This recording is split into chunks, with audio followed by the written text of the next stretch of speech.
मैंने आपको एक बात बताई थी कि 10% आऊंगा हिस्ट्री का, आगा।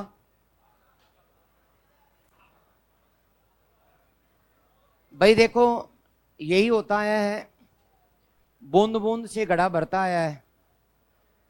10 क्वेश्चन थे। राजस्थान इतिहास के 8 क्वेश्चन थे बिल्कुल थे। और अपनी राजस्थान की आर्ट एंड यानी संस्कृति, कला और संस्कृति से 6 क्वेश्चन थे। यही रहता है हमेशा। तो 8 क्वेश्चन का पता तो है ना, 10 क्वेश्चन का।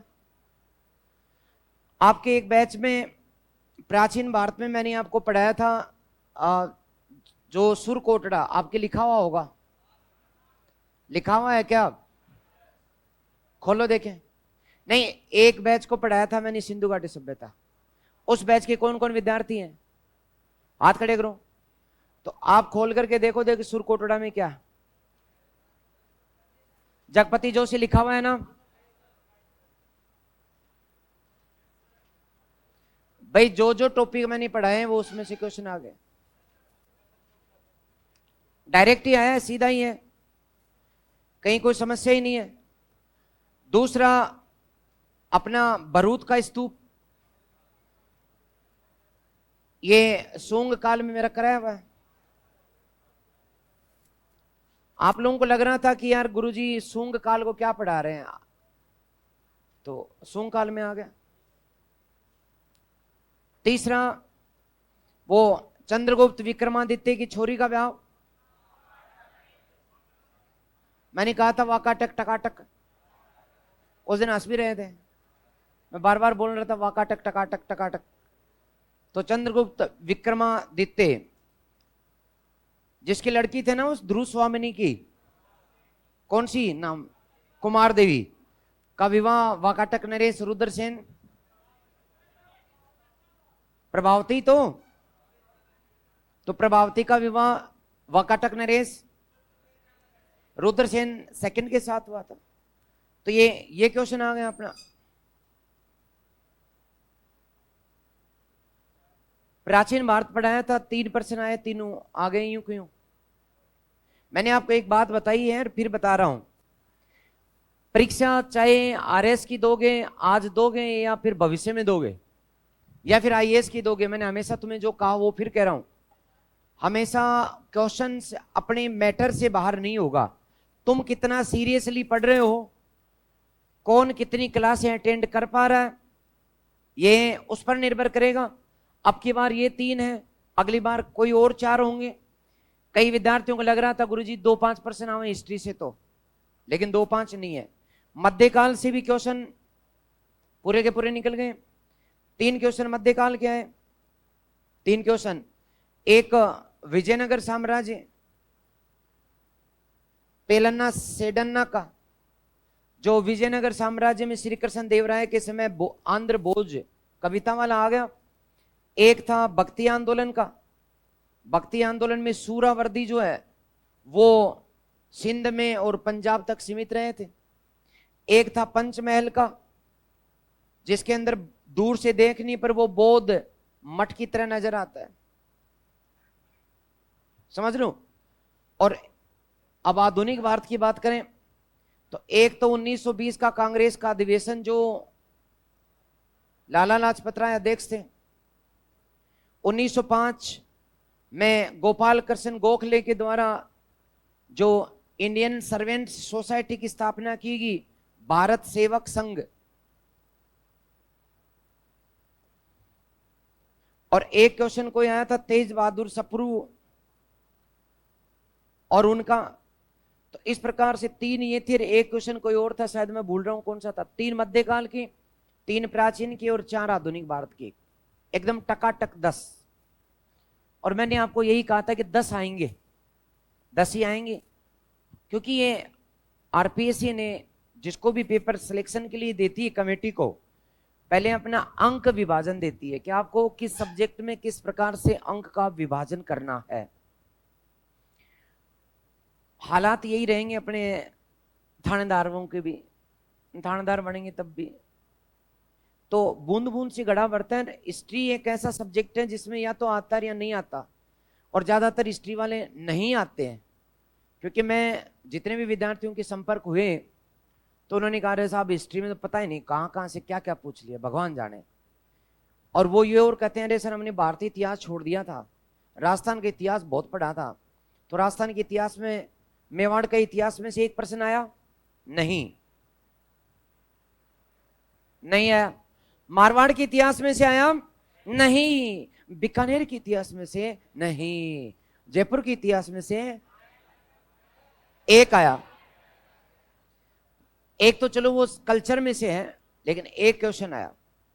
ठीक, बाकी प्रतिहारों से 2 प्रश्न, चौहानों से 2 प्रश्न, एक ललित विग्रहराज सोमदेव वाला, तो विग्रहराज चतुर्थ का, और एक दिल्ली पर नियंत्रण विग्रहराज चतुर्थ का। 2 प्रश्न चौहानों के, 2 प्रश्न प्रतिहारों के। नहीं, प्रतिहार का एक ही है, एक ही है। किसके समय सुलेमान आया था? तो भोज प्रथम या मीर भोज। तो 3% राजस्थान के इतिहास में से, याद रखें, फिर कह रहा हूं 3% राजस्थान के इतिहास में से भारतीय इतिहास के 10% है। तुम इस चीज को याद रखना, तो छोड़ नहीं सकते। हो सकता है अगली बार राजस्थान के इतिहास से 7-8% आ जाए, पर भारत के इतिहास से 10% होंगे। मेरा कहने का मतलब, छोड़ो मत किसी भी टॉपिक को।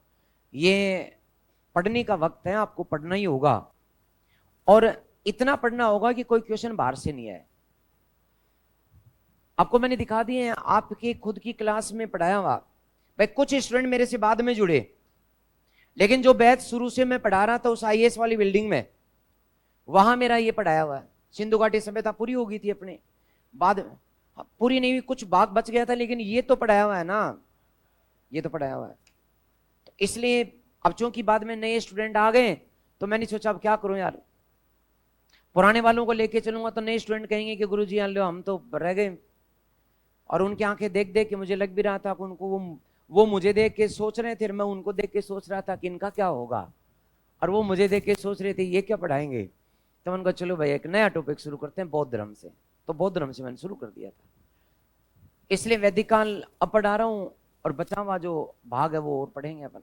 लेकिन ये तय है कि आपको 10 क्वेश्चनों की लीड हिस्ट्री से मिल जाएगी, एक बात। दूसरी बात, राजस्थान इतिहास, कला और संस्कृति 8-10% वहां से मिलेंगे। लेकिन ऐसा मत सोचो कि किसी भाग को छोड़ दें और उसको छोड़ करके हम सिलेक्शन करवा लें, नहीं, क्योंकि मेरिट भी बनानी है आपको। चलो मान लो प्री में तो काम चल जाएगा जैसे तैसे, लेकिन मेंस में, पिछली बार आरएस मेंस में भी क्वेश्चन जो थे वो निकले थे, जैसे सूफी आंदोलन के, भक्ति आंदोलन के निकले थे, निकलेंगे। और एक आया था इसका नवरत्न का, चंद्रगुप्त विक्रमादित्य वाला एक, और राष्ट्रीय आंदोलन से तो 5-6% थे। मेंस एग्जाम की बात कर रहा हूं, आरएस की। तो कुल मिलाकर के मेरा कहने का अर्थ, सारा पढ़ो, डूब के पढ़ो, आउट ऑफ सिलेबस कुछ मत पढ़ो, लेकिन सिलेबस का कुछ भी मत छोड़ो। इसलिए मैं बार बार कहता था सिलेबस को चिपका लो अपने कॉपी के ऊपर। तो चलिए खैर अच्छी बात है। एक निष्कर्ष और मैं दे रहा हूं आपको कि पॉलिटी का स्तर बहुत अच्छा होता है, डीप होता है, करंट से जुड़ा हुआ होता है, और इस प्रकार से 2 सब्जेक्ट आपके बड़े मजे के आते हैं, राजनीतिक विज्ञान के और अर्थव्यवस्था के। अर्थव्यवस्था के ये जो 2 टॉपिक हैं, ये टॉपिक बड़े मजे के आते हैं। राजनीतिक विज्ञान यानी पॉलिटिकल के साथ में करंट जुड़ करके आता है, और ये मिलकर के 15 क्वेश्चन अटेंड करता है। ये सच है, मतलब है। लेकिन इनमें पॉलिटी के तो ओनली 7 ही क्वेश्चन है, जिनको हम पॉलिटी के अनुच्छेद वाइज या क्वेश्चन कह सकते हैं। 8 क्वेश्चन करंट के हैं, लेकिन वो करंट तभी समझ में आएगा जब पॉलिटी का उसमें तड़का लगेगा, यानी पॉलिटी प्लस करंट। इसी तरह से अर्थव्यवस्था के भी करीब 15 क्वेश्चन थे। मूल अर्थव्यवस्था के तो 5-6% ही थे, लेकिन 9% करंट से जुड़ करके आ गए, वो सिर्फ करंट वालों को नहीं आएंगे। अर्थव्यवस्था इकोनॉमिक्स जो पढ़ेगा उसी को वो करंट समझ में आएगा। तो कुल मिलाकर के इन दोनों सब्जेक्ट को हमेशा करंट के साथ ही पढ़ना है आपको। मैंने यूट्यूब पे पढ़ा रखा है, पॉलिटिकल साइंस पढ़ा है, मेरे नाम के साथ सर्च कर लेना, बहुत ही डेप्थ में पढ़ाया था, मतलब बिल्कुल हंसी हंसी के माध्यम से यूट्यूब पे पढ़ा है। तो अरे मेरा नाम नहीं जानते क्या बावड़ो? विजेंद्र नाम याद नहीं है क्या? तो सैनी मत लगाना, विजेंद्र सर लगा देना बस। तो विजेंद्र सर, या पूरा नाम है विजेंद्र सर स्टडी हब, ये मेरा चैनल है जिस पर मैंने पढ़ा रखा है। अक्सर करंट भी लेकर के आ जाता हूं जब भी मेरा मूड बनता है, छुट्टी होती है, घर के अंदर स्टूडियो है, राजस्थान हिस्ट्री भी पढ़ा रखी है मैंने, और उसमें भी वो सारे क्वेश्चंस हैं। लेकिन मेरा जो भी पढ़ाया हुआ है राजस्थान हिस्ट्री का वो डेप्थ में है, सिर्फ आरएस और आईएएस वालों के लिए, आईएएस में नहीं है, आरएस और एसआई वालों के काम का ही है, मास्टरों के काम का नहीं। क्योंकि मैं जब भी पढ़ाता हूं तो डेप्थ में पढ़ाता हूं, मतलब छोड़ता नहीं फिर इधर उधर से कुछ पढ़ने के लिए। तो उसमें मैंने ये गुजर प्रतिहार, ये चौहान, मतलब कहानी रूप में जैसे यहाँ पढ़ाता हूँ वैसे ही, कि आगे क्या हुआ, मतलब पढ़ करके इंटरेस्ट आएगा, जिसको पढ़ना हो देख लेना।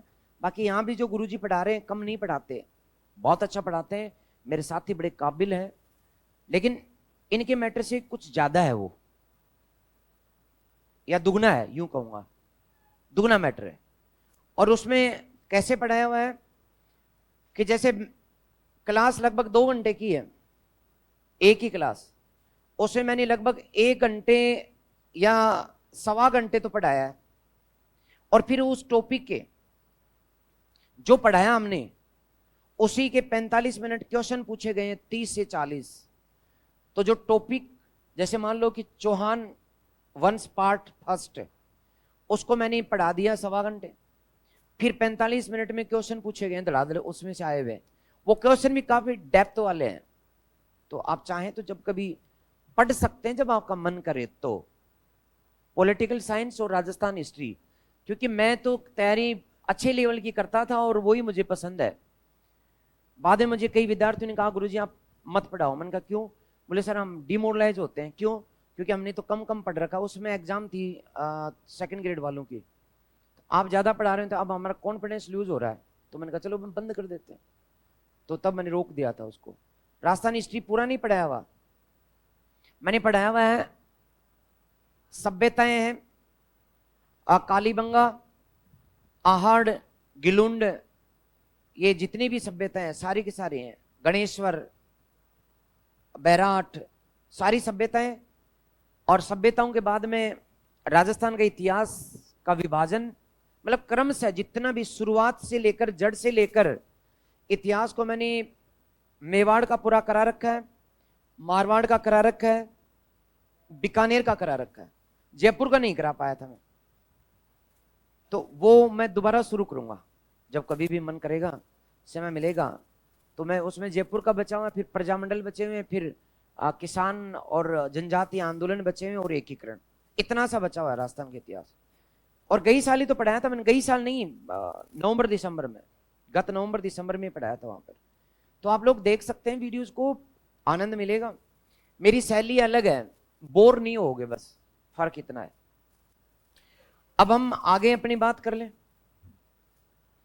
मैं 3 बात आपको बताना चाह रहा था, 2 बात बता दी कि करंट जब भी पढ़ो तो पॉलिटी के साथ जोड़ करके पढ़ो। जैसे आज एक बहुत महत्वपूर्ण करंट है आपका आज के पेपर में, राजस्थान साहित्य अकादमी ने अपने पुरस्कारों की घोषणा की है, कल शाम को की थी। और सर्वाधिक पुरस्कार जो साहित्य में प्राप्त हुए हैं वो बीकानेर क्षेत्र से जो साहित्यकार हैं, कवि हैं, उनको प्राप्त हुए। तो इनको आज आप जाकर के देख लेना, मैं पक्का कह रहा हूं कि आने वाले एग्जाम में इनमें से एक क्वेश्चन होगा, क्योंकि राजस्थान साहित्य अकादमी के जो सर्वोच्च पुरस्कार हैं वो पूछे जाते हैं। इसलिए प्लीज आप दिल्ली के हिसाब से करंट देख लिया करो, ठीक है। अब हम अपना टॉपिक शुरू कर रहे हैं। वैदिक काल में क्या पढ़ा दिया था मैंने, दिखाना बेटा। ओके, खत्म। तो मैंने आपको ये 12 रत्नीन बता दिए क्या? बता दिए, 12 के 12 के नाम लिखा दिए। नीचे लिख दो, इन्हें 12 रत्नीन कहा जाता है। इन्हें 12 रत्नीन कहा जाता है।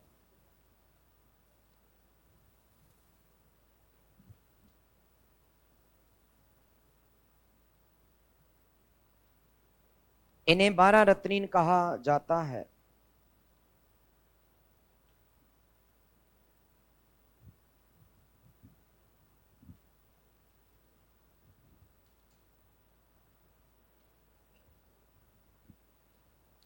लिख दिया?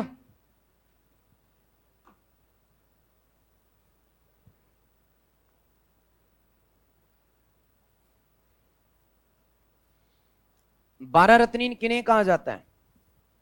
ये जो मैंने 12 नाम लिखा है प्रशासन के, तो प्रशासन के जो सदस्य हैं 12 होने के कारण इन्हें क्या कहते हैं? 12 रत्नीन कहते हैं। ठीक है, अब बताओ कि उत्तर वेद काल, मैं तुमसे पूछ रहा हूं, उत्तर वेद काल में जो ऋग्वेद कालीन संस्थाएं थी, ऋग्वेद कालीन संस्थाएं जो थी, इन ऋग्वेद कालीन संस्थाओं जिनमें नाम बताया था मैंने, सभा, समिति एवं अरे विद्वत बुलगा के, और गण बताया था कि नहीं? तो इनकी क्या स्थिति थी? सभा, समिति, विद्वत और गण की। भाई ऋग्वेद काल में तो पावरफुल है कि नहीं है? है ना? राजा को भी हटा सकती है। राजा की स्थिति कमजोर है ना ऋग्वेद काल में। मैंने बताया था, उदाहरण बताए थे कि तू राबड़ी दे दे, मैं रोटी दे दूं। राजा को टैक्स लगा नहीं सकता था। राजा को स्वेच्छा से जो खाने पीने की चीजें दे दिया करते थे, ले पकड़, तो उसे बलि कहा जाता था। लिखाया था मैंने। तो ऋग्वेद काल में राजा शक्तिशाली नहीं है, ऋग्वेद काल में ये संस्थाएं शक्तिशाली हैं। बट उत्तर वेद काल में क्या हुआ?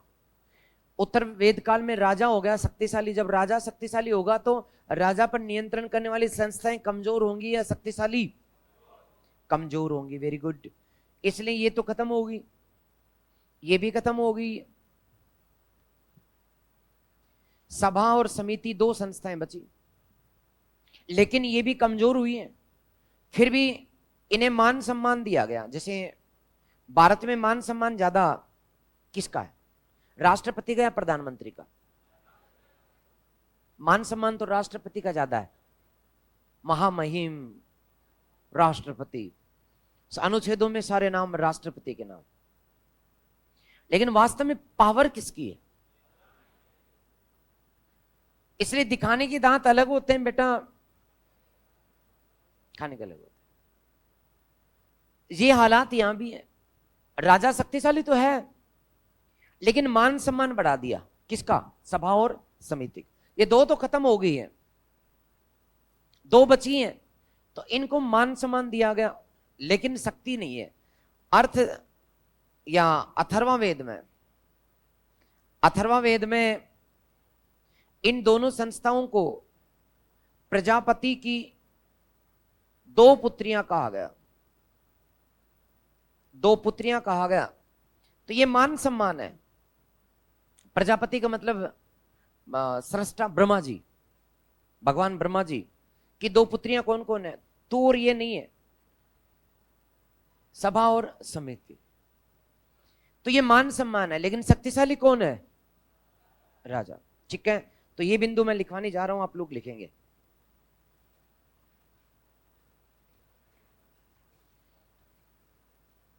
लिखेंगे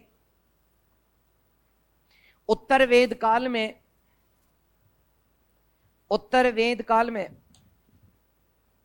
उसी राजनीतिक स्थिति में चलना है बेटा। अभी राजनीतिक स्थिति पढ़ रहे हैं हम। 12 रत्नी के ठीक नीचे लिखना है, उत्तर वेद काल में राजा शक्तिशाली और निरंकुश हुआ।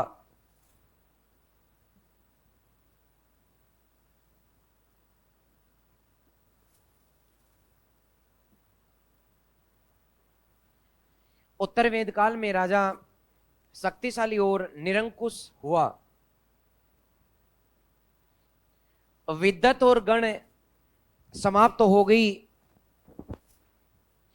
विद्वत और गण समाप्त तो हो गई।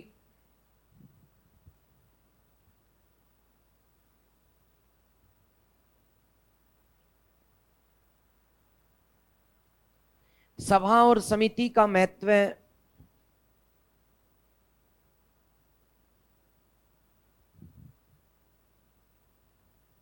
सभा और समिति का महत्व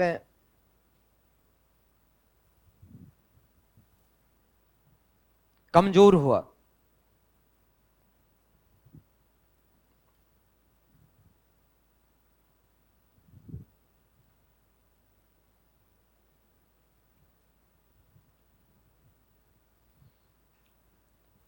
कमजोर हुआ लिख दिया। अथर्वा वेद में, अथर्वा वेद में सभा और समिति को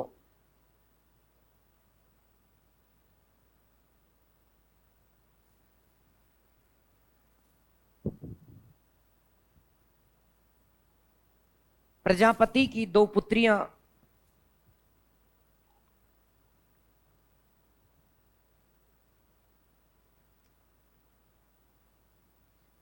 प्रजापति की दो पुत्रियां कहा गया।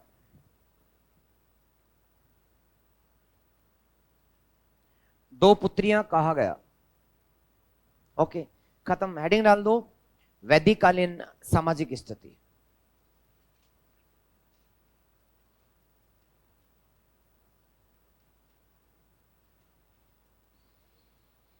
वैदिक कालीन सामाजिक स्थिति, ये ठीक वाला पोर्शन है जहां से क्वेश्चन आने की उम्मीद है।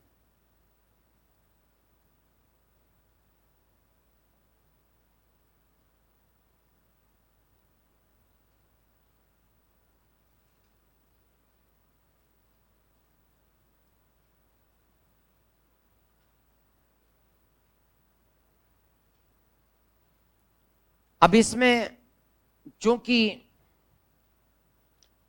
ये वैदिक कालीन है और वैदिक काल के दो भाग हैं, कौन कौन से? ऋग्वेद काल और उत्तरवेद काल। तो इनमें सबसे पहले हम ऋग्वेद काल के ले लेते हैं। ऋग्वेद काल का टाइमिंग क्या है बेटा? 1500 से, ठीक है।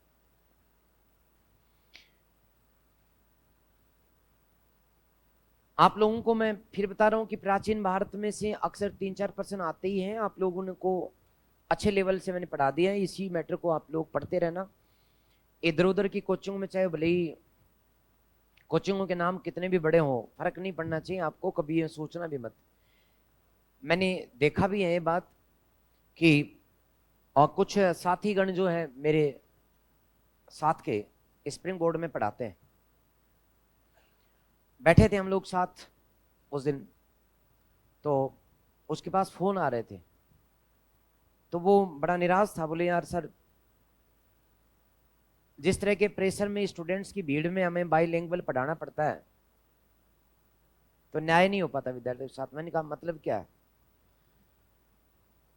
कि भीड़ बहुत ज्यादा है, क्लासरूम बहुत बड़े हैं और हमें बाईलिंगुअल पढ़ाना पड़ता है, मतलब हिंदी मीडियम और इंग्लिश मीडियम दोनों।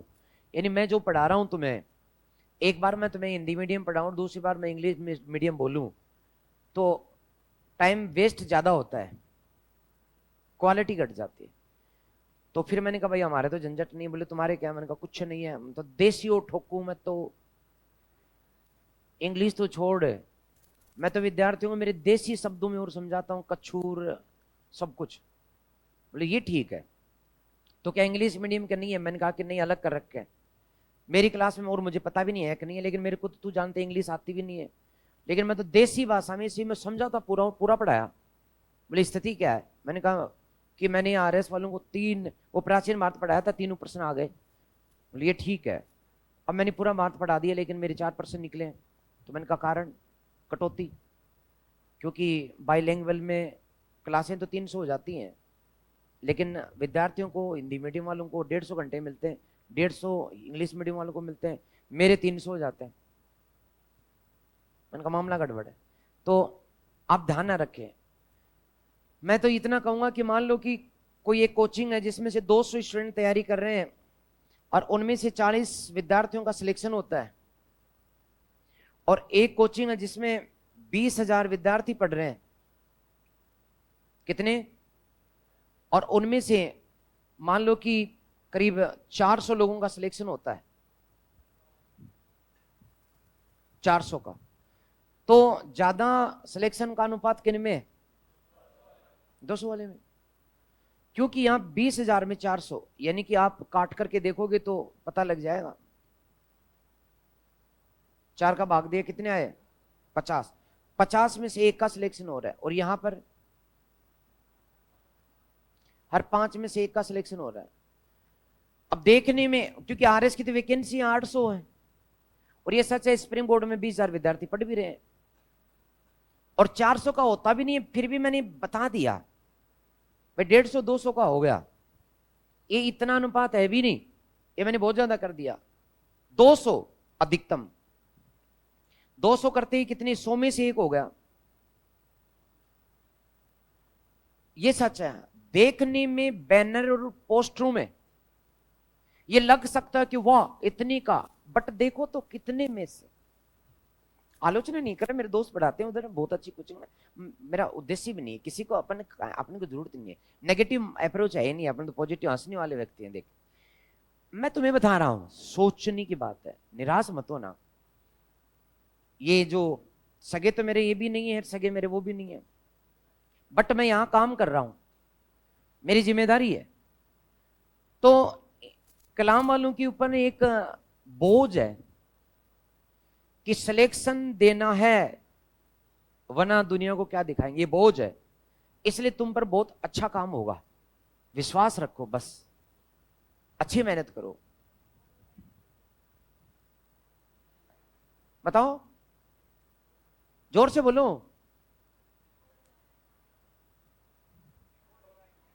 कोई बात नहीं, तो क्या हो गया, खरी बात कहने में कोई दिक्कत नहीं है बेटा, रिकॉर्ड हो क्या, मैं तो खरी बात कहता हूं, कोई बात गलत नहीं है।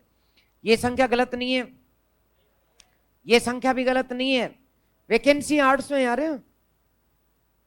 समझ रहे हो। ये जो स्प्रिंग बोर्ड है की कहानी यही है, दोनों जगह मैंने तुम्हें बताया। अपन किसी का नाम नहीं ले, लेकिन फिर भी मैं बता रहा हूं कि आप इस बात में विचार न करें कि हम लोग यहां हैं, क्योंकि परिणाम बता रहा है क्वेश्चंस का कि आप लोगों को काम करने की जरूरत है सही दिशा में। कम संख्या, टीचर का ज्यादा ध्यान, और वो स्टूडेंट्स ज्यादा सफल होते हैं। इसलिए आप लोग ईमानदारी से पढ़ाई करो। मैं कुछ लोगों को देख रहा हूं आज भी, क्लास की संख्या भी और बीच बीच में भी, कि जो विद्यार्थी आधे टाइम आते हैं बीच में गायब हो जाते हैं, उनके हाथ कुछ लगता नहीं है। और आपकी भी क्लास में स्थिति क्या है, पढ़ाने वाले तो गुरुजी एक जैसे ही होते हैं, लेकिन देखो सारे विद्यार्थी समय पे आते ही नहीं है, पढ़ते भी नहीं है, उनके इंटरेस्ट भी कहीं अलग अलग जगह है। क्यों रे भाई, क्यों, इंटरेस्ट अलग अलग है ना, इसलिए ध्यान इधर रहता ही नहीं है, ध्यान पता नहीं कहां रहता है। वो तो पता है मेरे को किधर है, सब पता है मुझे। मेरा इंटरेस्ट सिर्फ पीछे वालों पर है, सिर्फ पीछे वालों पर। लेकिन टेबले मत बजाओ यार, वो क्या है, नहीं भेदभाव नहीं कर, आगे वाले तो मेरे अपने हैं ही यार, जो मेरे अपने उनके ऊपर थोड़ी ना ध्यान रहेगा, ध्यान तो उन पर है जो मेरे से दूर होने की कोशिश कर रहे हैं। बात को समझा करो तुम, वो मटर गश्ती करते हैं। तो प्लीज आप लोग भी सलीके से पढ़ें। और आज से मेरा एक कहना और मान लेना, थानेदार का पेपर आएगा, अगला पेपर अपना टारगेट वो है, मैं तुमसे जरूर मिलूंगा सामूहिक रूप से। आज मैं सामने आकर के कह रहा हूं, क्वेश्चन से अपनी कोचिंग के पढ़ाए हुए अधिकांश मैटर से निकलेंगे। करंट को तुम पकड़ लो, पॉलिटी और करंट को तुम साथ जोड़ के पढ़ना सीख लो, तुम्हें कोई हरा नहीं पाएगा। बस मैं इतना सा कहने जा रहा हूं आपको, ज्यादा नहीं। करंट करंट करंट बार बार कह रहा हूं मैं। आपने देखा ना पेपर में लगभग 30 क्वेश्चन ऐसे थे जो करंट रिलेटेड थे। 20 क्वेश्चन तो डायरेक्ट थे ही करंट के, 20 तो थे ही थे, 10 क्वेश्चन जुड़े हुए थे, तो 30 क्वेश्चन बहुत होते हैं। अरे जब आपको मैं गारंटी दे रहा हूं कि 70 क्वेश्चन जिसके कट पिट के बैठ गए उसका सिलेक्शन मैं दे रहा हूं आरएस प्री में। आरएस प्री में 150 में से जिसके 70 क्वेश्चन ठीक हैं उसका सिलेक्शन गारंटी से मैं दे रहा हूं। मैं तेरे को जो चाहिए इनाम दूंगा। मैं कह रहा हूं 70 क्वेश्चन ईमानदारी से हैं तो 2 लाख रुपए दूंगा, लेकिन वो ईमानदारी से है तो। ये सच, क्योंकि अरे मैंने तो बहुत ज्यादा बताया। कैसे? मैंने तो करीब 93 नंबर बता दिए, जबकि लोग तो मेरिट के लिए 80 नंबर ही बता रहे हैं, 80 ही बता रहे हैं। मैंने तो कितने बताए हैं? 93। ये तो गारंटी है। एक बात और सुन लो, 70 क्वेश्चन की गारंटी प्री की, 30 क्वेश्चन आ रहे हैं कहां से? करंट से। तो आप सोचो ना, देखो ना,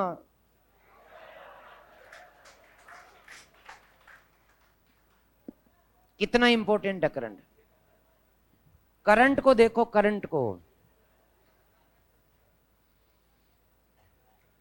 और ये करंट अफेयर्स की चीजें एक दिन में तैयार होने वाली नहीं है। 5-10 दिन में पढ़ लोगे तो भी नहीं होंगी। सिस्टम से पढ़ो, सिस्टम से। ओके, अब ऋग्वेद काल में महिलाओं की कैसी स्थिति थी बताओ? क्योंकि समाज, अरे समाज की बात कर रहे हैं ना, किसकी बात कर रहे हैं? समाज बिना महिलाओं के बनेगा क्या?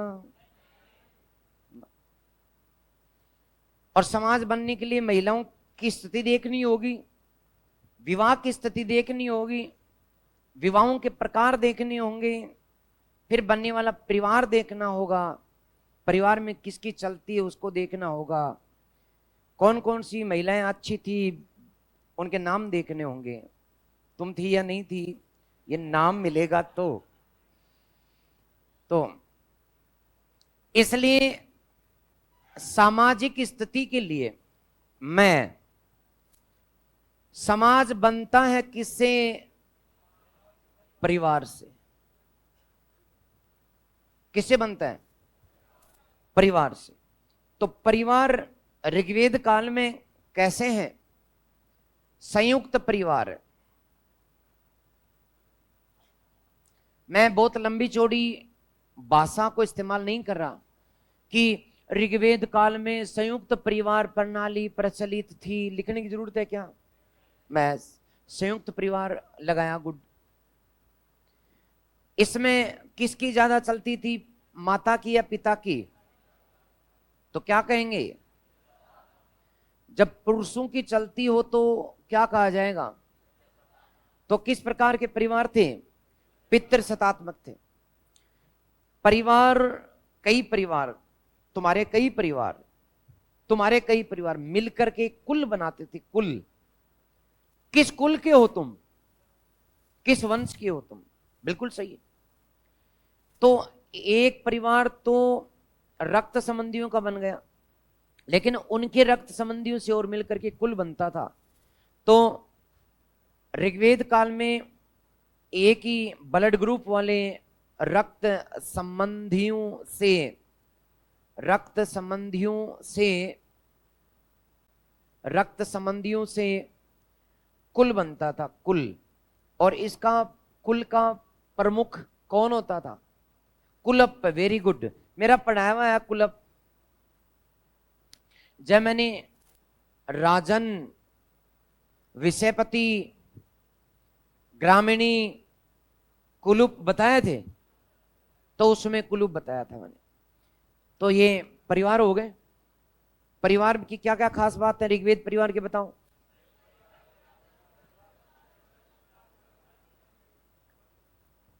ठीक है साहब। परिवार कब बनेगा? तेरा परिवार कब बनेगा?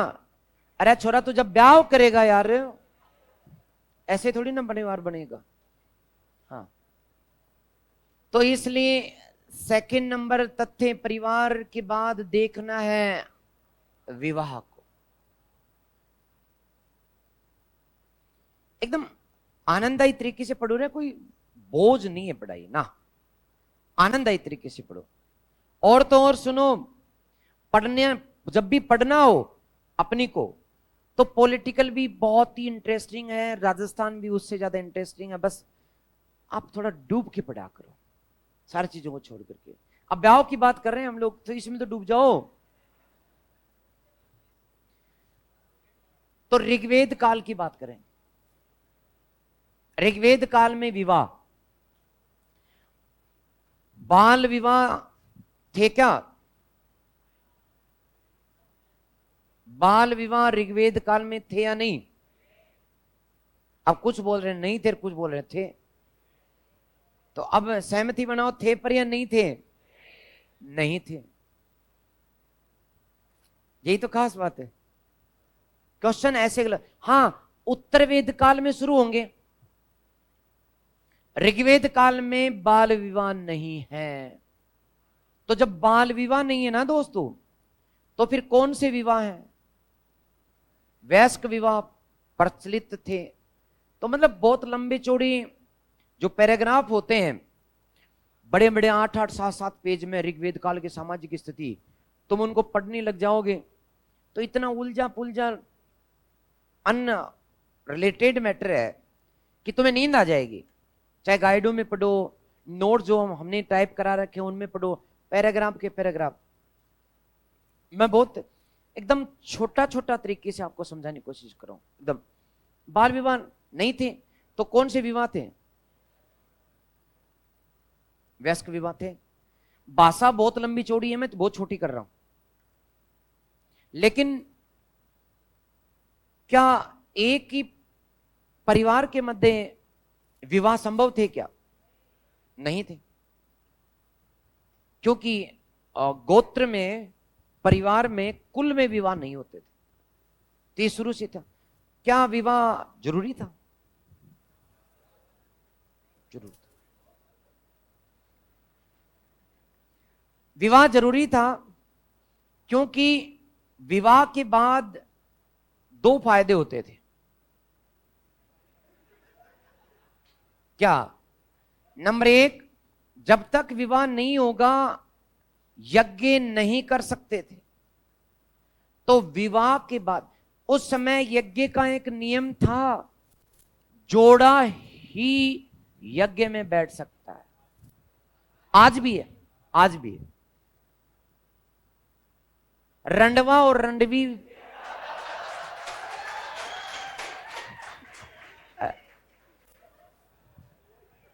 यज्ञ नहीं करा सकते, भाग नहीं ले सकते।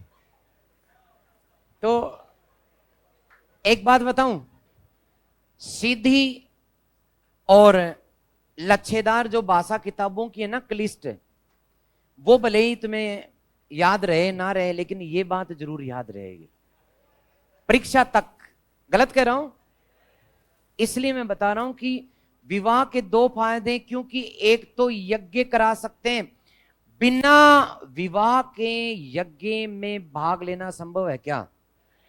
ना लड़का भाग ले सकता है, ना ही लड़की भाग ले सकती। इसलिए मैंने शब्द इस्तेमाल किए, विवाह रहित लड़का रंडवा, विवाह रहित लड़की है। अब बेटा तेरी आवाज इतनी जोर से आई है, मुझे रंडवे की गंध आ रही है। खैर, दूसरा फायदा, भाई क्वेश्चन साफ है कि ऋग्वेद काल में विवाह अनिवार्य थे क्योंकि यज्ञ में भाग लेने के लिए अनिवार्य थे। और दूसरी बात, पुत्र आवश्यक था, बिना पुत्र के नरक मिलेगा, पुत्र के बिना स्वर्ग प्राप्त हो नहीं सकता। तो पुत्र प्राप्त भी कब होगा? जब विवाह होगा। तो अनिवार्य था, क्योंकि अब क्लियर कट समझ लो, दो कारण है। विवाह अनिवार्य था क्योंकि बिना विवाह के ना तो यज्ञ करा सकते थे, ना पुत्र प्राप्त होता था, और जीवन में यज्ञ कराना भी जरूरी था, पुत्र प्राप्त करना जरूरी था, और इन दोनों के लिए क्या जरूरी था? बात खत्म। ठीक, तो विवाह अनिवार्य थे। अब मैंने आपको बताया कि संगोत्र विवाह या सपिंड विवाह एक ही परिवार, कुल, वंश में विवाह होना संभव था क्या? तो ये संभव नहीं था। ये हो गई विवाह की बात दोस्तों। फिर भी याद रखें, कुछ अविवाहितों का उल्लेख मिलता है, लड़कियों का विशेष तौर पर।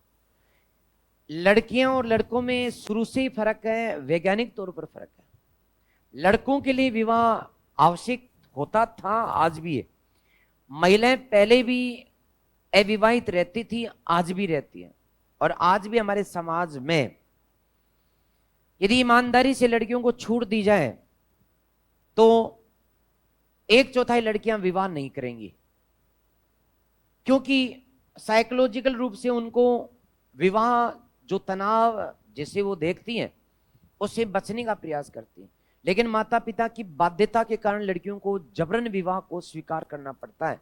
उस जमाने में एक भी अविवाहित लड़के का उल्लेख नहीं मिलता, मैं ये कह रहा हूं, लेकिन सैकड़ों महिलाओं के नाम मिलते हैं ऋग्वेद में जो अविवाहित थी। अविवाहित महिलाएं दो तरह की होती थी, दो तरह की होती थी। एक, वे अविवाहित लड़कियां, अविवाहित महिला या लड़कियां, मैं महिला शब्द लिख देता हूं, सम्मान मिलेगा ज्यादा। अविवाहित महिलाएं दो तरह की होती थी दोस्तों। एक वो अविवाहित महिलाएं जो माता पिता के साथ रहती थी, परिवार नहीं छोड़ती थी, माता पिता के साथ जो रहती थी, उन्हें अमाजू कहा जाता था। उनका नाम ऋग्वेद में अमाजू मिलता है। और जो माता पिता का घर छोड़ करके और साधना, तपस्या और ईश्वर की प्राप्ति या ज्ञान की प्राप्ति के लिए अविवाहित रहती थी कि मुझे पढ़ना, मुझे विद्वान बनना है, मैं ईश्वर के प्रति समर्पित हूं, मतलब पवित्र जीवन, अत्यंत पवित्र जीवन जो महिलाएं बिताती थी ईश्वर की साधना के रूप में, उनका नाम ब्रह्मवंदनी मिलता है। उनका नाम ब्रह्मवादिनी, ब्रह्मवदनी, वैदनी, ब्रह्मवदनी मिलता है। तो ब्रह्मवदनी कौन सी है? जो परिवार छोड़कर साधना करती थी, जो साधना करती थी।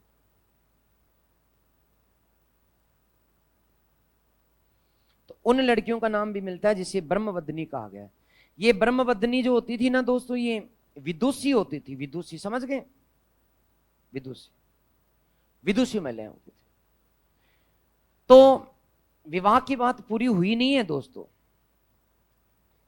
विवाह तो क्या ऋग्वेद में मान लो कि कोई महिला का विवाह हो गया,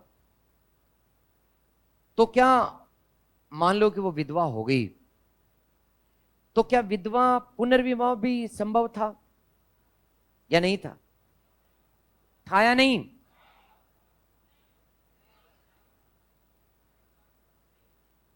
तुम एक अच्छी कल्पना कर लो, ऋग्वेद महिलाओं की दृष्टि से, महिलाओं की स्थिति के नजरिए से बहुत अच्छा था, और महिलाओं के नजरिए से विधवा विवाह होना अच्छा है या नहीं होना अच्छा है? होना अच्छा इसलिए होता था। और तो और महिलाओं की इतनी अच्छी स्थिति होती थी दोस्तों कि विवाह लड़कियों की इच्छा से होता था, मतलब लड़कियां लड़कों का चयन करती थी। ऋग्वेद में उस लड़की जब भी बड़ी हो जाती, बाल विवाह होते नहीं थे, लड़की बड़ी होती तब पिता को कहती थी कि पिताजी मुझे विवाह करना है, मेरी पढ़ाई पूरी हो गई है, मुझे लगता है मैं शादी करूंगी। ठीक है बेटा, किससे करोगे?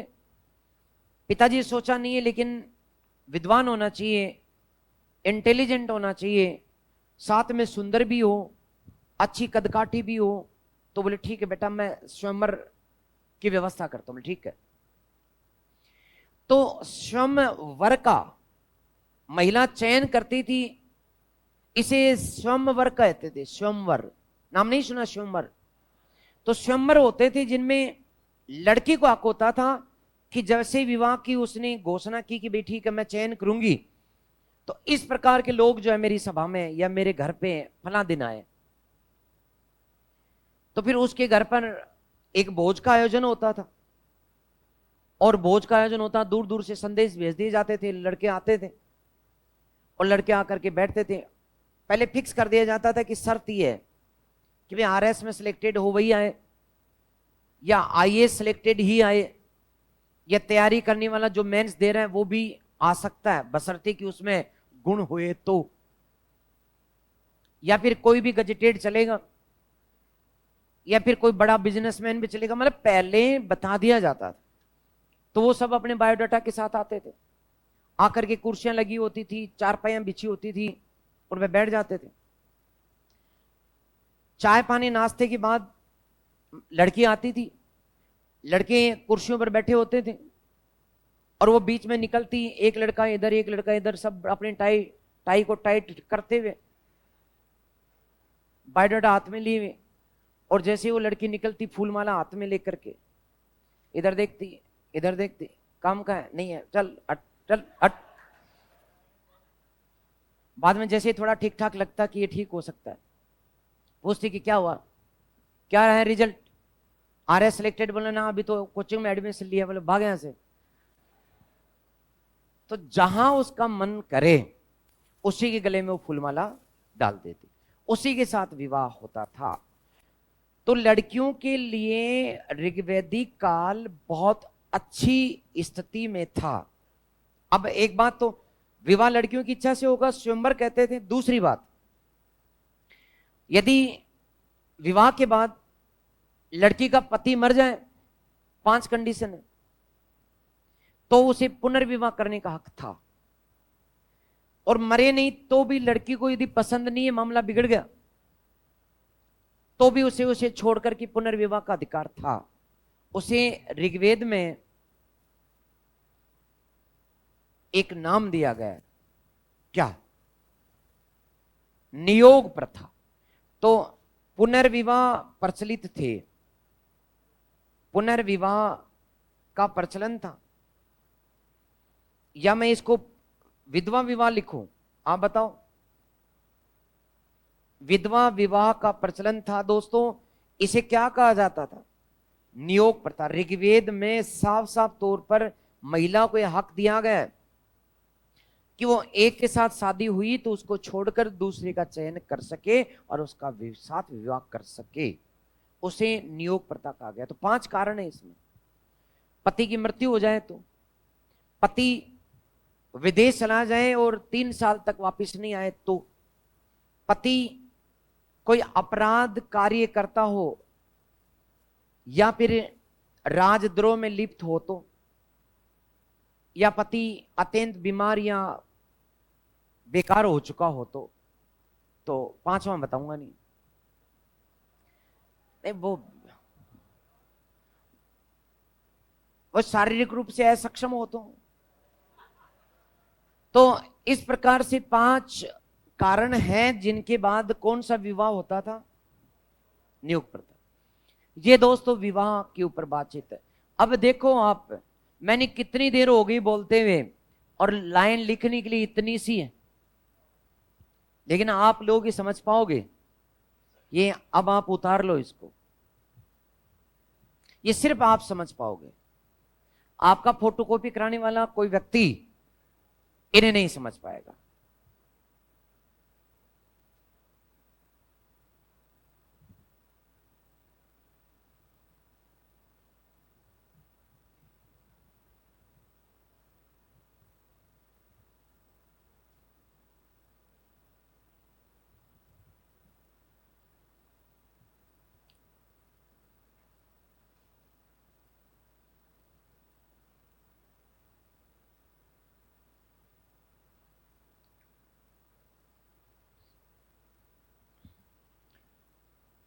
एक जो विद्यार्थी की अच्छी सी राइटिंग है और जिसने पुराने बैच से है जो विद्यार्थी, तो रजिस्टर दे करके जाए मुझे।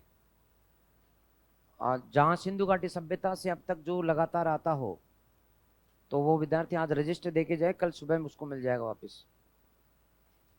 क्योंकि कई दूसरे जो मेरे साथ की फैकल्टियां हैं, जैसे मैंने अभी बताया था स्प्रिंग बोर्ड में, वो मांग रहा था मुझसे कि मैं तेरे पैटर्न को अपनाऊंगा। मैंने कहा ठीक है भाई, अपना ले। कैसे पढ़ाता? मैंने कहा दिखा दूंगा, तो राइटिंग थोड़ी ठीक हो तो ठीक है।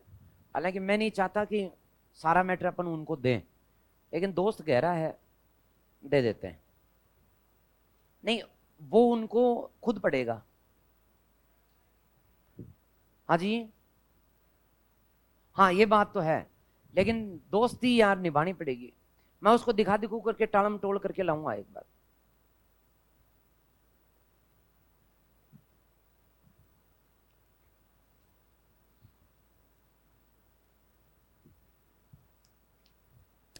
मैं आपको तो खैर चलो प्राचीन भारत पढ़ा पाया, लेकिन गत साल मैं किसी और संस्था में पढ़ा रहा था, वहां पूरा प्राचीन मध्य आधुनिक पूरा करा दिया था। तो आप नाम लेना ठीक नहीं है, तो वहां के कुछ विद्यार्थियों के इनडायरेक्ट कांटेक्ट नंबर थे, उन्होंने पेपर निकल के देते हुए तुरंत फोन कर दिया, अरे सर पेपर आपने बनाया था ना हिस्ट्री का? मैंने कहा नहीं सर, वो सारे पर्सन रजिस्टर में से आए। मैंने कहा तो आए एकदम से? तो मैंने कहा नहीं नहीं ऐसा नहीं है। तो वो बड़ा उत्साहित प्रफुल्लित। मैंने कहा क्या? बोले मैंने तो सबको कह दिया था। मैंने किसको? कहाँ? सेंटर पर? क्या कि पेपर सर नहीं बनाया था? मैंने कहा पागल है क्या?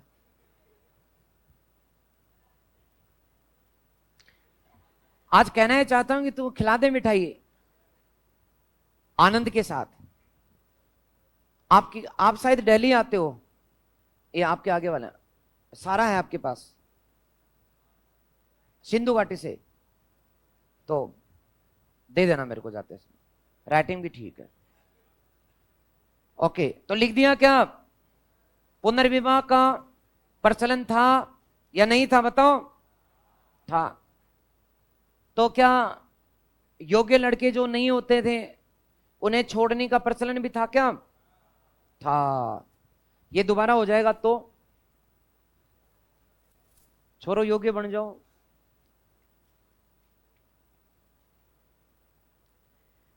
विवाह में दो बात और बतानी है। विवाह पूरा नहीं हुआ बेटा, विवाह ऐसे ही थोड़ी पूरे होते हैं। जूतियां घिस जाती हैं तब जाकर के विवाह होता है, ऐसे पूरा थोड़ी होता है।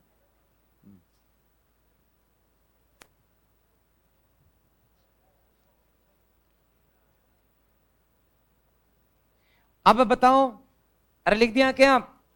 ओके, अब ये बताओ कि क्या चार वर्ण थे? थे? अरे चार वर्ण थे, तो क्या ऊंचे वाले वर्ण का विवाह नीचे वाले के साथ हो सकता था? और नीचे वाले वर्ण का ऊपर वाले के साथ नहीं हो सकता था, या हो सकता था? हो सकता था, यस। तो उन्हें दो नाम से जानते थे। एक नाम था अनुलोम विवाह,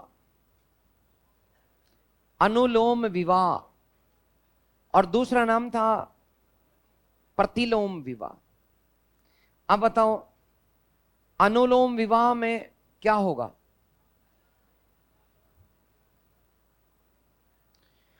इसमें दोस्तों उच्च वर्ण का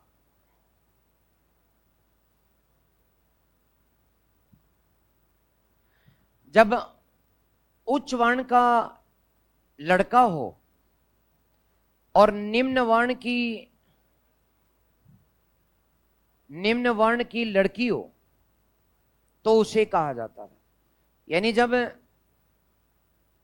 उच्च वर्ण का लड़का, निम्न वर्ण की लड़की, तो यहां लड़का, यहां लड़की, और जब दोनों का ब्याह हो जाए तो क्या कहलाएगा? और जब उच्च वर्ण की हो लड़की और निम्न वर्ण का हो लड़का, तो उसे क्या कहेंगे? प्रतिलोम विवाह। कोई उदाहरण है क्या? है प्रतिलोम विवाह का। है। जैसे सांभर जो है, सांभर अपना जयपुर में सांभर झील है, वहां के एक राजा थे। राजा का नाम था यताति। राजा का नाम था यताति। ये राजा थे, क्षत्रिय थे, और प्रेम कर बैठे एक लड़की से जो ब्राह्मण थी। ब्राह्मण कन्या कौन थी? देवयानी। देवयानी कौन थी? ब्राह्मण थी। और यताति जो था वो क्षत्रिय था। और दोनों के बीच विवाह होने के बाद कौन सा विवाह कहलाया? प्रतिलोम विवाह। तो इसे फटाफट उतार लो।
टाइम कम तो नहीं था, लेकिन वो मैनेजमेंट नहीं कर पाए।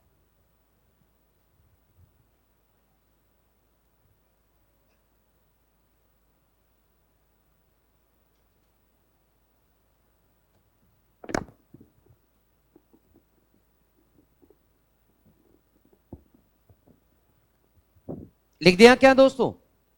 ओके।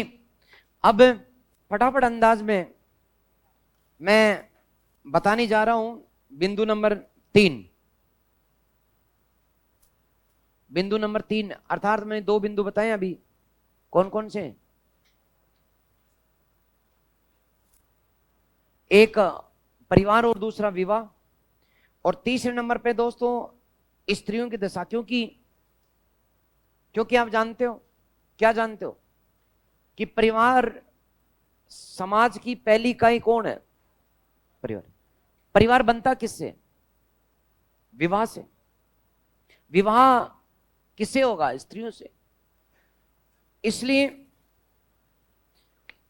पुरुष तो ऐसे घूमते फिरते हैं गली में, समझ रहे हो। मुख्य इजाजत किसकी चाहिए? तो स्त्रियां इजाजत कब देंगी? जब उनकी दशा का पता हो। तो स्त्रियों की दशा बिंदु नंबर 3। स्त्रियों की दशा एक एक बिंदु और आप याद करें इसको। स्त्रियों की दशा कैसी थी? तो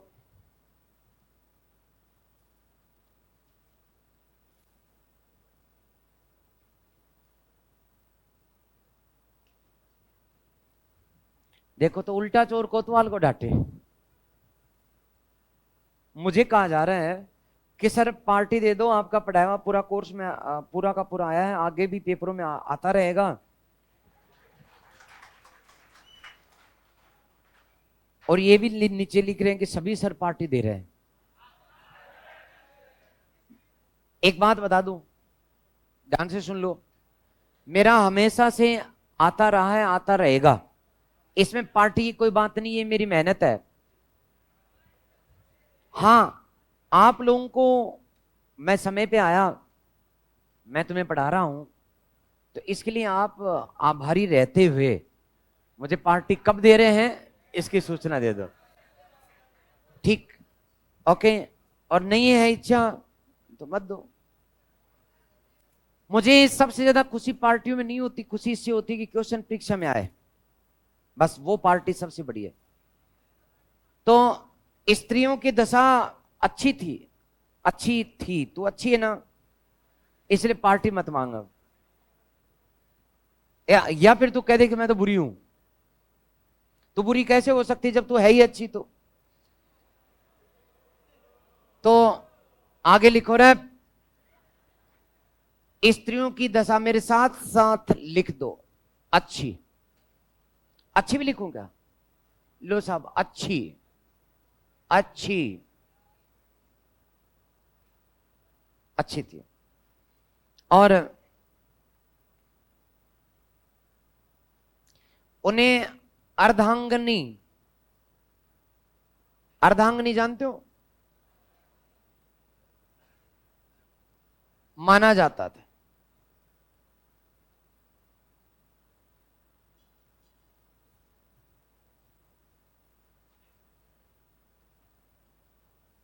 उन्हें शिक्षा दी जाती थी, यानी लड़कियों को लड़कों के बराबर पढ़ाया जाता था। लड़कियां विदुषी होती थी, लिखते जाओ।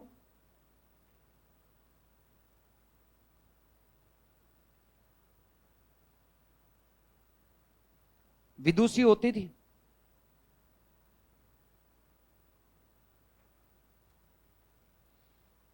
विदुषी होती थी।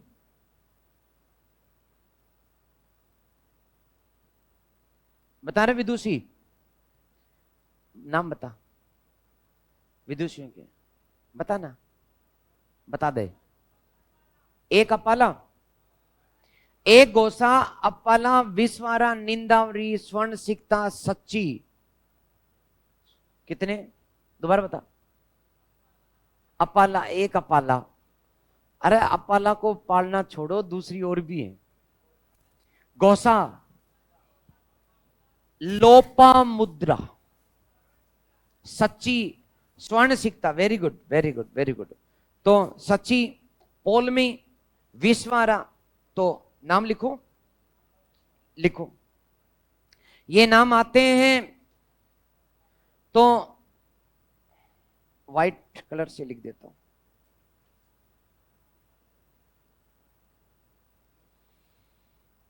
कौन कौन सी महिलाएं हैं?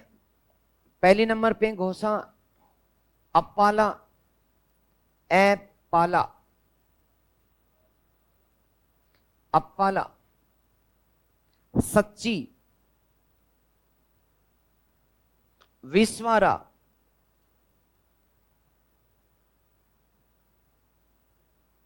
स्वर्ण सिक्त।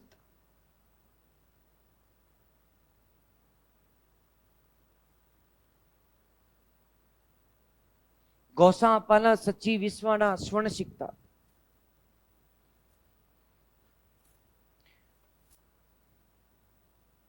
एक पोलमी और है, पोलमी, पोलमी।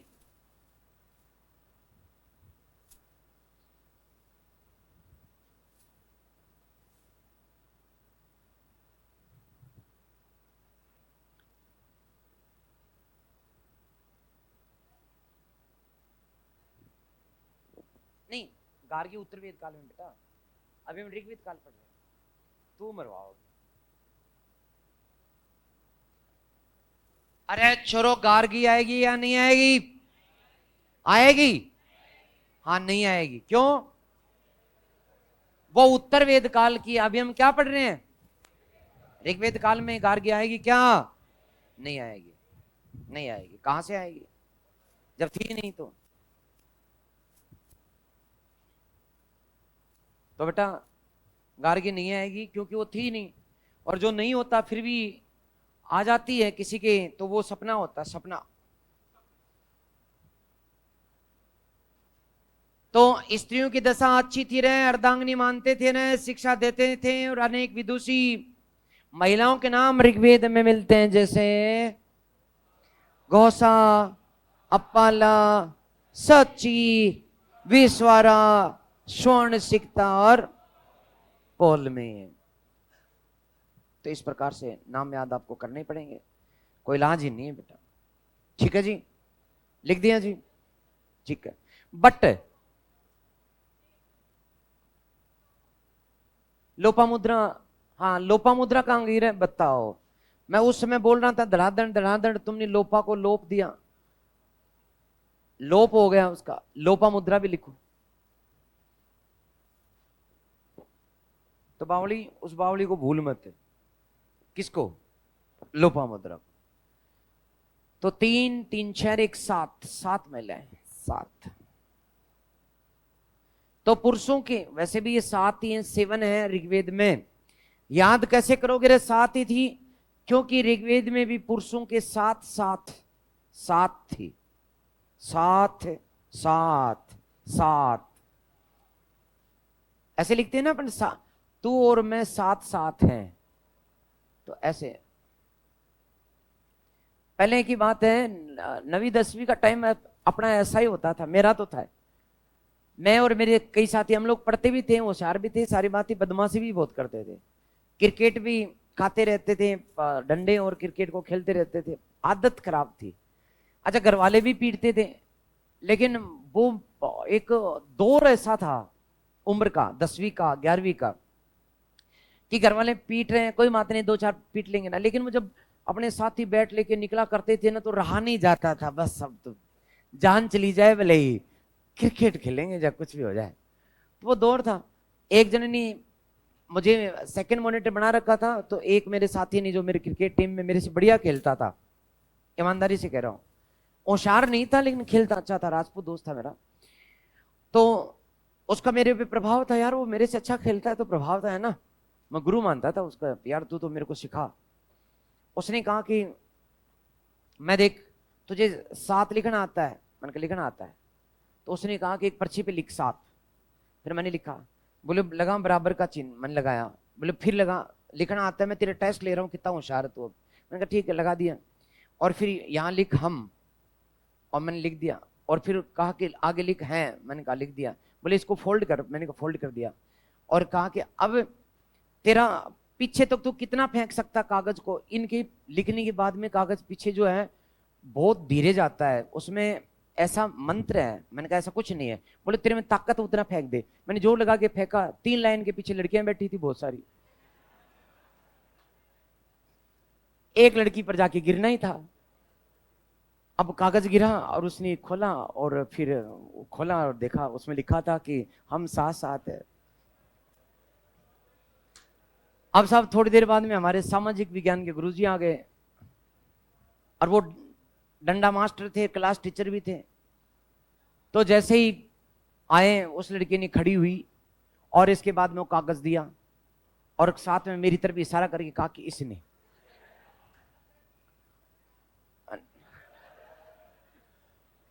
फिर जो ठुकाई हुई, मैंने कहा सर हो क्या गया? बोले तेरे को अभी तक पता ही नहीं हो क्या गया, तूने तो साथ ही कर लिया, और फिर कह रहा हो क्या गया। फिर मैं बोलने की कोशिश करूं, जितना मैं मुंह खोलूं खींच करके मारे, बोलने नहीं दिया यार, इतना ठोका।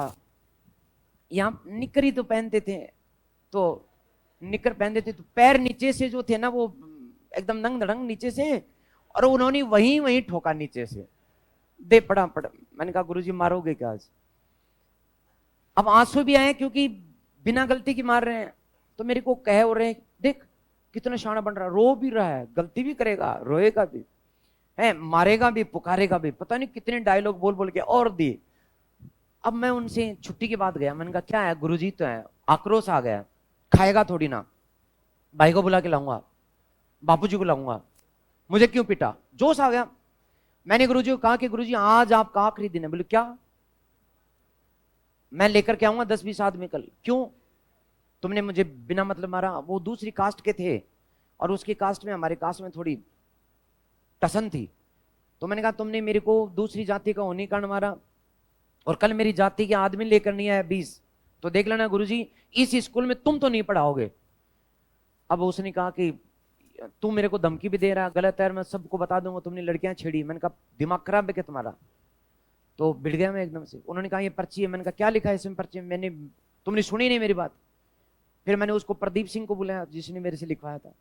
मैंने कहा कि तूने मेरे को कहा था कि 7-7। बोले हाँ सर। मैंने कहा तूने कहा था कि हम लिख दे? मैंने कहा। उसने कहा हाँ सर।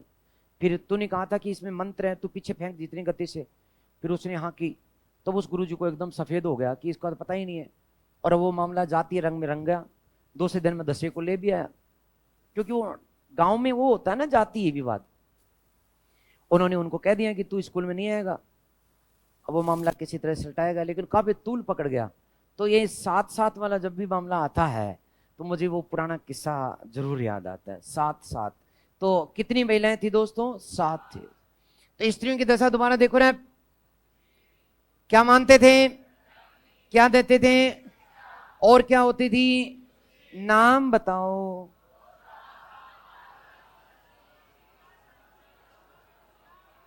क्या हुआ मैडम जी? लोप हो गई लोपा मुद्रा।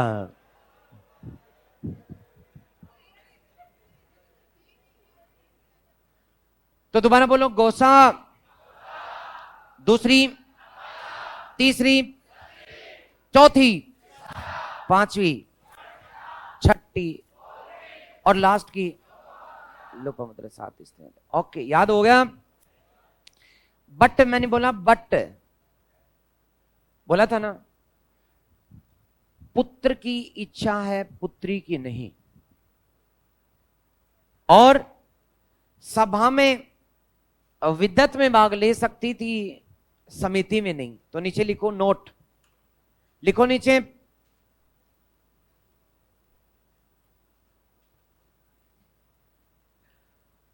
तो नीचे नोट लिखे, परंतु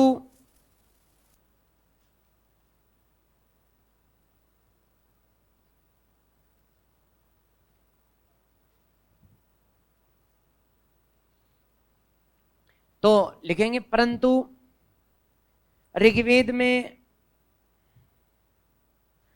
पुत्र की कामना की गई है, पुत्र की कामना की गई है, पुत्र की कामना की गई है।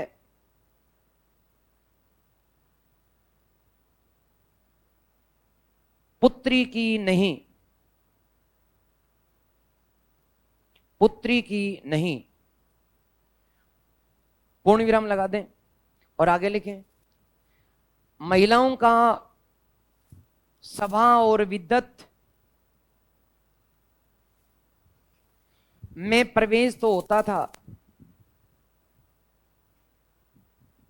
परंतु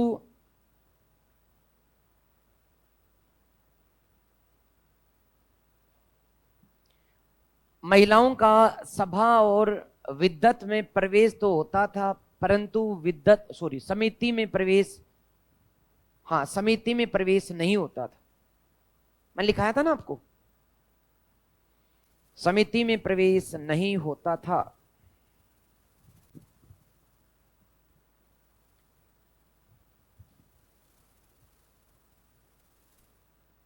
ओके, अब अगला बिंदु है दोस्तों वर्ण व्यवस्था का। नहीं, उत्तर वैदिक नहीं, पहले ऋग्वेद पढ़ लो। वर्ण व्यवस्था थी क्या? प्रारंभ में नहीं थी। याद रखें, प्रारंभ में, अभी नहीं जाने दूंगा तुम्हें, करेक्ट 1 बजे छोड़ूंगा, क्योंकि आज वो क्लास नहीं आ रही, वो क्लास छुट्टी पर है, क्योंकि 1 बजे बाद कोचिंग की छुट्टी है। वो कोई किसी सर के यहाँ प्रोग्राम है तो इसलिए छुट्टी रखी हुई है। 1 बजे के बाद कोई भी बैच नहीं है, सिर्फ आप तक का बैच।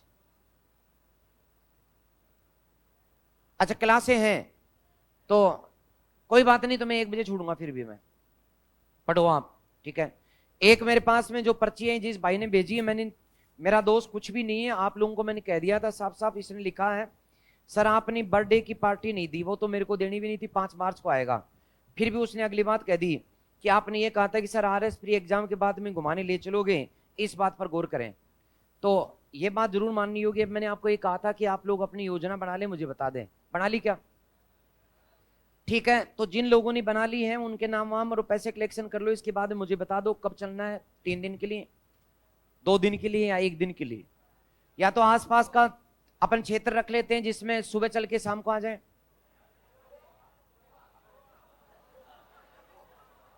गोवा तो मैं ले चलूंगा नहीं, उम्मीद मत रखो। मैं आपको राजस्थान के हिस्टोरिकल पैलेस, आपको अपनी राजस्थान इतिहास की किताब या नोट साथ ले लेना, और मैं वहां पर ले जाऊंगा हिस्टोरिकल पैलेस, वो घुमाऊंगा, दिखाऊंगा एंड वहीं बैठ के पढ़ाऊंगा। इससे फायदा होगा। कुंभलगढ़ का दुर्ग है, यदि मैंने उसको दिखा दिया, पूरा पढ़ा दिया, यदि दूसरे दुर्ग हैं 10 एक दुर्ग देख लिए, 5-7 ऐतिहासिक स्थल आहड़ गिलुंड गणेश्वर देख लिए, तो आप जिंदगी में भूलोगे नहीं। तो आप बाकी तो मेरी से उम्मीद करना मत कि भाई ये गुरुजी अपने को मनपसंद पर्यटन टूरिज्म के लिए ले जाऊंगा, नहीं, मैं पढ़ाई करवाने के लिए ऐतिहासिक स्थलों पर ले चलूंगा, और वहां मैं तुम्हें हर एक चीज बैठ करके गाइड की तरह समझा दूंगा, ठीक है? और वहीं तुमसे रजिस्टर खुलवा कर, अपने नोट्स बुक को खुलवा कर और अपनी किताबों को या नोट को खुलवा करके पढ़ाऊंगा कि याद करो अब, और वहीं सुनूंगा, एक डंडा और ले लूंगा हाथ में। ऐसे चलना हो तो मुझे याद करना, सिर्फ यही अंदाज है ले चलने का। पढ़ाई का फायदा होगा तो ही मैं ले चलूंगा, ठीक है? ओके, अब मैं बताऊं, प्रारंभ में जो समाज था कैसा था? मैंने बताया था तुम्हें, समता मूलक। अरे कैसा समाज था? समता मूलक समाज था, समता मूलक समाज था। लिखते जाओ मेरे साथ साथ। परंतु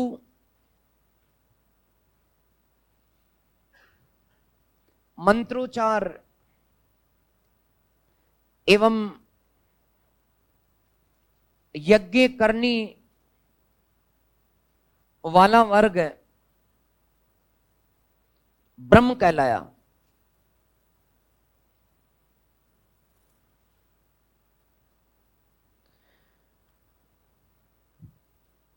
युद्ध करने वाला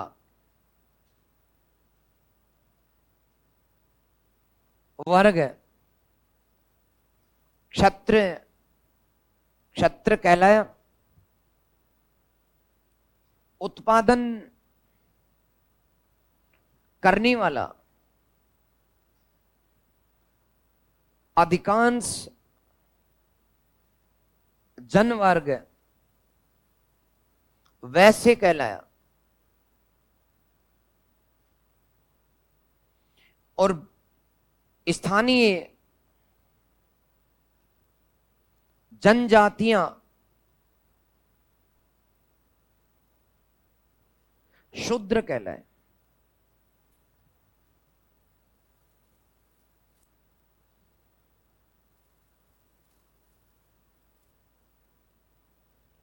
ऋग्वेद के 10वें मंडल के पुरुष सूक्त में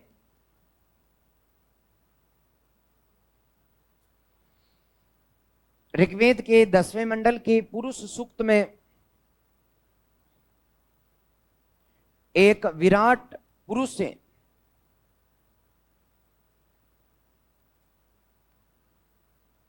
चार वर्णों की उत्पत्ति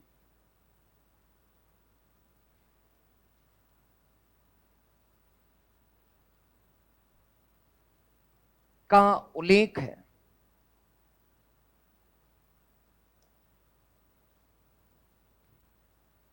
जिसमें उस विराट पुरुष के मुख से क्या पैदा हुए बताओ? ब्राह्मण, भुजाओं से क्षत्रिय और जननांगों से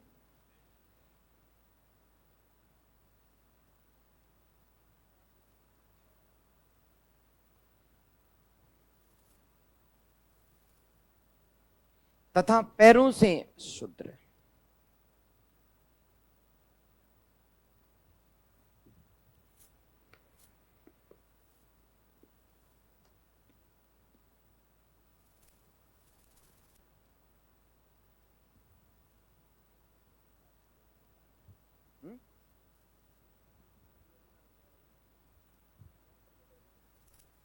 पार्टी खत्म होने वाली लाइव आ रहा है।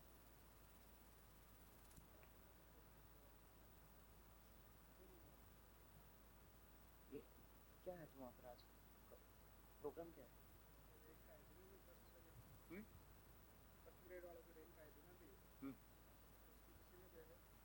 अच्छा, तो उनको बुलाया है।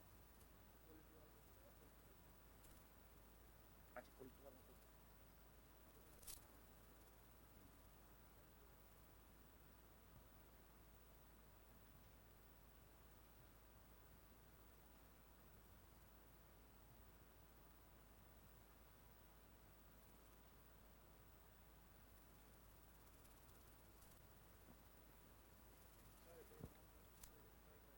ओके, अच्छा, तीनों क्लास हैं। ओके,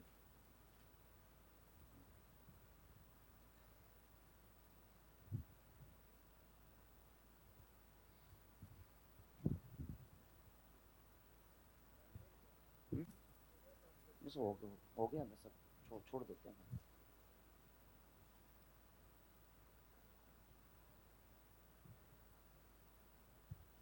लिख दिया क्या? लिख दिया? तो दोबारा से सुन लें, तो सारी बात बताई हुई भाई। मंत्रोच्चार करने वाले ब्रह्म बन गए, युद्ध करने वाले क्षत्रिय हो गए, उत्पादन करने वाले वैश्य हो गए, स्थानीय जनजातियां जो थी उन्हें दास बना लिया, शूद्र कहलाए। ये मेरा पहले का बताया मैं आपको। 10वें मंडल के पुरुष सूक्त में विराट पुरुष से 4 वर्णों की उत्पत्ति की बात बताई हुई है ना। तो ये सारा हो गया, बस एक लास्ट का एक लाइन लिखो और जाओ। एक ही लाइन लिखो बस, छोड़ रहा हूं पहले ही आज मैं फिर से। एक लाइन लिख दो। लिखेंगे ऋग्वेद के एक मंत्र में, ऋग्वेद के एक मंत्र में, ऋग्वेद के एक मंत्र में, ऋग्वेद के एक मंत्र में कवि ने लिखा, ऋग्वेद के एक मंत्र में कवि ने लिखा, कवि ने लिखा, इनवर्टेड कॉमास, मैं कवि हूं, इनवर्टेड कॉमास, मैं कवि हूं,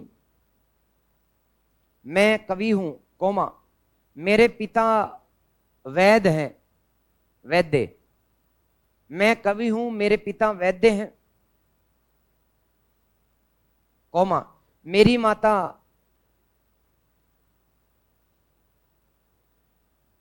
आटा पीसती है, मेरी माता आटा, आटा गेहूं नहीं पीसती, आटा पीसती है बेटा, आटा।